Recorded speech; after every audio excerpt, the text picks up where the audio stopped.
Sri Aurobindo Mira is my refuge. Om Anandamayi Chaitanyamayi Satyamayi Parame Paramocha Prabhu Satyam Nityatwameva Kevalam Anuvartamahe Satyam Anujivam Kevalam Om Shantihi Shantihi Shantihi. Namaste, Vande Mataram, good morning, welcome all of you. Today the topic of the spiritual discussion will be on supramental experience, part 2. So already we have discussed part 1, few experience when the supramental force descended, not only force, consciousness, force and light, so everything when there was a descent. Few people, very limited people, only 5 people heard the experience as mother course. Already in the initial discussion we have discussed the experience as experienced by Amal Kiran. So we'll go for the second in the while discussing, and we'll go to the next experience. That was the experience of Sri D.R. Bendre, one Kannada poet. So as he was experiencing, we'll go for his experience little deliberately. We'll discuss on February 29th, 1956. Of course, that was the day. Already we have listened, we have already quoted here. This was the day, 29th February 1956, the supramental manifestation upon earth. It was taken place during the common meditation on Wednesday. Already we have discussed in part 1. So to your better remembrance and recalling, I will quote it again. So this experience of Mr. Bendre, a Kannada poet, he had the experience of this supramental manifestation, of course. On February 29th, 1956, Sri Bendre was proceeding to Dharwar via Nagpur. So to Dharwar via Nagpur he was there. After receiving the best teacher award in Delhi, got the award, he was just returning, receiving, he was just to Dharwar via Nagpur. He was in a first class compartment. Great man was during that period, he was traveling by a first class compartment with 2 Westerners. So those 2 Western people, he had to travel with that. Those people alighted at Nagpur for some tea and snacks. That was the station. They just alighted, but they did not come back. They did not return, even though there was a luggage was still in the counter compartment. But they did not know. They did not return. They couldn't come round. So they had gone for the tea and snacks. Then what happened? Now Mr. Bendre was alone in that compartment. Of course, total 3 was there. These 2, they had gone outside for tea and snacks. They have never come back. So Mr. Bendre was alone. Outside, he witnessed a glorious sunset. Just imagine what was his experience. Outside, he witnessed a glorious sunset. Then the first shades of nightfall. Just imagining how he is having the experience. Very good news. Very good. I will quote it again. So beautiful, a glorious sunset, and then the first shades of the nightfall. The ceiling fan was whirring at full speed. Then time that of the AC and all that problem was there. The wheeling, the fan was actually wheeling in full speed. Suddenly, Sri Bendre saw the gold dust falling upon the fan. The fan was whirring. That time he saw the gold dust falling upon the fan. Then he saw people ascending a mountain. Just imagine his own experience. He is writing, scripting out.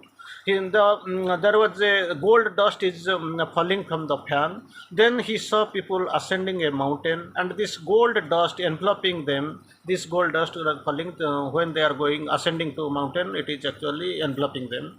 At the same time, he heard an immense downpour of sound. There is an immense downpour of sound he could be able to hear. Later, he expressed this in a poem where he says, experiencing his describing his experience in his a great poem. A sound as from 1,000 stringed instrument falls upon the earth like the descent of Ganga. That the great Ganga, when it is falling, the earth is not prepared. So Lord Shiva, he is actually showing his head through his actually this hair. It is coming to the surface of the earth. So a sound as from 1,000 stringed instrument falls upon the earth like the descent of Ganga. It was his gorgeous description by Mr. Bendre. His vision continued for some time. It was a continuous one. This vision came, stayed there. Later, it was reported to the mother. He is said to be one of those outside the ashram. Not many from outside, as mother quoted, outside from the ashram who had extraordinary experience in the relation to this supramental manifestation that took place on 29th February, of course, in 1956. So this was the second experience after K.D. Setna. It was by Bendre, Kannada poet. So third one, the experience we are going to quote from Justice Basista. On 29th same day, on 29th February 1956, Justice Basista, during his meditation, he was meditating, he was sitting in meditation. During that meditation period, saw a blue light emanating from the east and traveling westward. This blue light emanating from west, it is traveling for westward, he saw. The light gradually increased until it covered all the four directions. Initially, it was traveling from eastern to western, but afterward, it was actually gradually increased that light and covered the all four directions that we have already seen. So that was the experience, this was the glorious experience as experienced by Justice Basista during his meditation. So next one will go for the experience by Indubhai Patel. He was in that time Mombasa in Kenya. I will see his experience, of course. I had a vision, he quotes. I saw a darkness which grew paler and paler and then started clearing up. This darkness getting paler and paler, it is then getting started clearing up. At that moment, I saw written across the clearing pillar, 29th February 1956. It was just a flash. His cleaning, so just imagine, I will try to quote it again. At that moment, I saw written across the clearing pillar, 29th February 1956. It was just a flash, and at once I noticed a golden ball. Again, the same golden experience. Golden ball shooting out of my heart. I noticed a golden ball shooting out of my heart region with a little sound. Heart region, from my heart region with a little sound, a golden ball is getting shooted out. Before I could focus my eyes on the ball that is shooted from the my heart region, before I could focus on my eyes on the ball, it widened out and proceeded to spread the golden area. That same golden ball it is proceeded to spread in golden area. The widening went to on every second and progression in waves. Just imagine how it is spreading with a too swift speed. It is wandering throughout. All the pulling darkness was being devoured. There was no darkness. It was gone, pale, thin. It went away, disappeared. Right after 5:30 Indian time, because it was the description was from Mombasa, Kenya. So right after 5:30 their time, and Indian Standard Time is at around 8 p.m. I suddenly saw the whole sky filled with whitish golden clouds. The entire sky is filled with whitish golden cloud, which seemed as if descending up to the earth. I kept looking, trying to understand the scene. I looked at and tried to understand the scene. I felt I was having the supraphysical vision. But a prayer rose from my heart. So feeling these are the events are all supraphysical, only gold, gold, gold. Then what happens? There was a prayer from her. Whatever is, then that Kannada poet Mr. Bendra, like his writing in the poetry, that it is actually descending down like Ganges. Ganga, river Ganga. So this is in his prayer, Mr. Patel, Indubhai Patel is writing, whatever this may be, please guard the children who have relied on me. Just imagine how horrifying, how terrible, how actually, why astonishing, amazing scene. Please guard the children who have relied on me. With this prayer, I again looked up. At all the time, I saw the descent of the whitish golden cloud, golden cloud and whitish golden cloud. It was there. So these are the experience. Of course, I will try to little bit, not fully, to quote Mr. Amal Kiran towards the towards the end. Then what happens here was after he had the vision in the train, then he's feeling again and again he's finding after shutting his eyes he see mother is standing before him, writing his experience to the mother, but received no reply. When he wrote all his experience to mother, actually there was no reply from the mother, of course. Then only what happened? Then only my return to the ashram. When he returned, she explained what had happened. Then mother explains the entire happenings what had happened. It sounds too self-glorying to the talk. The glorification of the talk, it is self-glorifying. Then, but it was a very glorious thing to hear from her. Mother describes everything. Mother clears all the clarities are there from the mother. It was actually amusing.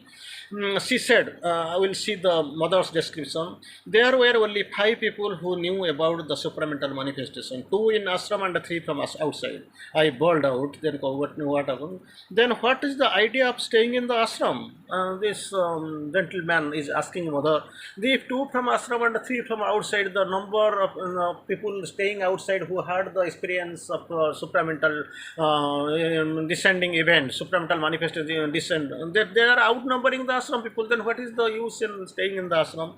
Then with a little laughter, mother quotes, I don't mean that anybody actually knew the supermind had the real manifested. Mother quotes, I don't mean that anybody actually knew. They did not have the idea that this is the supramental light. It has been manifested. It is actually exploring and it has been actually spreading. They did not have the idea. They did not have they did not knew about the supermind had manifested. But something extraordinary happened to some people. They have already seen. They have been experienced. Among those 3 who wrote from who were from outside, I count you. Puzzled, I asked, how was that? She answered, did not you write me on the day of 29th February at night? You had seen me in the railway compartment. That experience you had written me. Then this gentleman is getting dazzled how what is happening. Then I said, yes, but what did happen really? She replied, mother replied, do you remember I promised in 1938 to inform you? Already I promised before you to inform you something in 1938. I came in now to fulfill my promises. So that I promised that something is going to happen. I had a promise. I promised to you in 1938. Of course, that I came now to fulfill my promise. I was absolutely overwhelmed. My God, what grace the divine could give to a poor fool. I fell at the mother's feet and in deepest gratitude. Just imagine what is the real position. And after this vision, I can try to quote the vision. It was the huge boat. Mother once had the vision. It was a huge boat which was a symbolic representation of a place where this work is going on. This boat, as large as the city, fully organized, and it was certainly already been functioning for some time. For its organization was complete, it was the place where the people who are destined for the supramental life are trained. Then mother also quotes again, the immense ship had reached the shore of the supramental world, and a vast group of people who were destined to become the future inhabitants of the supramental world were to disembark. Everything had been arranged for their fast landing. I was in charge of the whole thing from the beginning and all time. I had prepared all the groups of myself. Just imagine I am permanently in that charge, mother quotes. When I came back, so simultaneously with the recollection of the experience, I knew that supramental world is permanent. My place is there as permanent as it is. And the only missing link was there necessary for the connection to be made in the consciousness and the substance. And this is the link which is now being forced out.